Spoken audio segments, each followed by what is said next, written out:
আমরা সবাই তো নেট চালাই, এটা কি জানেন? আপনি বিপদ থেকে উদ্ধার হতে পারেন। তো আজকে আপনাকে আমি দেখাচ্ছি, দেখেন। তো প্রথমে আপনারা চলে যাবেন আপনার ক্রোম ব্রাউজারে। তারপরে ক্রোম ব্রাউজারে যাওয়ার পর এখানে দেখেন যে একেবারে ডান পাশে দেওয়া আছে থ্রি ডট চিহ্ন, এটার পরে ক্লিক করবেন। ক্লিক করার পর এখানে দেখবেন যে আপনাদের যতগুলা ওয়েবসাইটে দেখেন যে এই ওয়েবসাইটগুলো অনেক খারাপ। এই ওয়েবসাইট থেকে আপনাদের হ্যাক হতে পারে কোনো কিছু। তো আজকে আপনাদের আমি এই ওয়েবসাইট থেকে বাঁচাবো, এটা আপনারা কোনো সময় রাখবেন না, এটা আপনারা ক্লিয়ার করে দিবেন। তো এখন আপনাদের আমি দেখাচ্ছি, দেখেন যে থ্রি ডট চিহ্নে যাবেন। থ্রি ডট চিহ্নে যাওয়ার পরে এখান থেকে আপনি দেখেন যে দেওয়া আছে হিস্টোরি। এখানে আপনার অনেক হিস্টোরি থাকে যা আপনারা জানেন না। তো আপনাদের আজকে আমি দেখাচ্ছি এগুলো আপনারা কীভাবে রিমুভ করবেন। রিমুভ করলে আপনি বিপদ থেকে উদ্ধার হবেন। তো এখান থেকে আপনি দেখেন যে অনেক হিস্টোরি আছে, এই ওয়েবসাইটগুলো অনেক খারাপ। তো এই ওয়েবসাইটগুলো আপনারা ডিলিট করে দেবেন।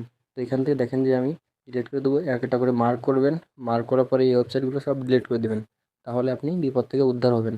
এই ওয়েবসাইটগুলো ফোনে থাকা উচিত না বর্তমান, জানেন তো বাংলাদেশ কেমন চলছে। তো এটা থাকলে আপনার কোনো কিছু থাকলে হ্যাক হতে পারে, আপনাদের আইডি কিংবা আপনাদের অ্যাকাউন্ট থাকলে সবই হ্যাক হয়ে যাবে। তো আপনারা যদি এগুলো রিমুভ করে দেন তাহলে আপনারা বিপদ থেকে উদ্ধার হবেন। তো এখনই আপনি এটা বন্ধ করে দিন। তো এখানে দেখেন যে আমি সবগুলো মার্ক করছি। মার্ক করার পর এখানে দেখেন যে ডান পাশে দেওয়া আছে থ্রি ডট চিহ্ন। তো এখান থেকে আমি আমার যেতগুলো আছে সব তো ডিলিট করা সম্ভব না, আপনাদের আমি জাস্ট দেখানোর জন্যই করছি। তো আপনারা এখান থেকে সবগুলোই মার্ক করে দিবেন। মার্ক করে দেওয়ার পরে এখান থেকে দেখেন যে একটা ডান পাশে একটা চিহ্ন আছে, দেখেন যে ডিলিট অপশনের চিহ্ন। তো জাস্ট এখান থেকে আপনারা এই ডিলিট অপশনে ক্লিক করবেন। ক্লিক করার পর এখান থেকে আপনি দেখেন যে আমি এটা ডিলিট করব, তারপরে দেখেন ডিলিট হয়ে গেছে। তো এখান থেকে আপনারা সব এভাবেই করে নেবেন। তো আপনাদের জাস্ট আমি দেখানোর জন্য এটা করেছি। তারপর এখান থেকে আবার সেই থ্রি ডট চিহ্নে যাবেন। তো এখান থেকে আমি চলে যাবো আমার থ্রি ডট চিহ্ন, যাওয়ার পর এখানে দেখেন যে ডিলেট হিস্টোরি ডাটা।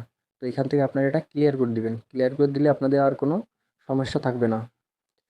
যাওয়ার পর এখানে দেখেন যে মোর অপশন আছে, তো এখান থেকে আপনি মোর অপশনে ক্লিক করবেন। মোর অপশনে ক্লিক করার পর এখানে দেখেন যে অল টাইম, লাস্ট 4 ঘন্টা, লাস্ট 7 ঘন্টা, আপনি কত সময় আগে এগুলো আপনি সার্চ করেছিলেন সবগুলো চলে আসে। এখান থেকে আপনি অল করে দেবেন, দেওয়ার পর এখান থেকে কনফার্ম করে দেবেন। দেওয়ার পর এখানে দেখেন যে সবগুলোই আছে। এখান থেকে আমি ডিলিট ডাটায় ক্লিক করব। তো এখান থেকে ডিলিট ডাটা যদি আপনি ক্লিক করেন তাহলে আপনাদের যতগুলো ওয়েবসাইট ছিল সবগুলো আপনার ডিলিট হয়ে যাবে। তো এখান থেকে আমি ডিলিট ডাটায় ক্লিক করব। তো দেখেন যেখানে দেওয়া আছে ডিলিট ডাটা, এখানে সব কিছু আপনার সেভ আছে, এখান থেকে আপনি ডিলিট করে দিবেন। তো এখান থেকে ডিলিট অপশানে ক্লিক করবেন। ডিলিট অপশানে ক্লিক করার পর দেখবেন যে এটা যত আপনার ডাটা ছিল সবগুলো ডিলিট হয়ে গেছে। তো আপনারা যদি এইভাবে এটা করেন তাহলে আপনাদের কোনো বিপদে পড়বেন না, আপনারা একেবারে উদ্ধার হয়ে যাবেন। তো এখান থেকে চাইলে আপনি সবগুলোই ডিলিট করে দিতে পারেন, তাহলে আপনাদের ভালো হবে। তো বন্ধুরা, এই হলো আমার ভিডিও। তো ভিডিওটি ভালো লাগলে একটা লাইক করবেন, একটা কমেন্ট করবেন এবং একটা শেয়ার করবেন। এবং ভিডিওটি কেমন হলো অবশ্যই কমেন্ট করে জানাবেন।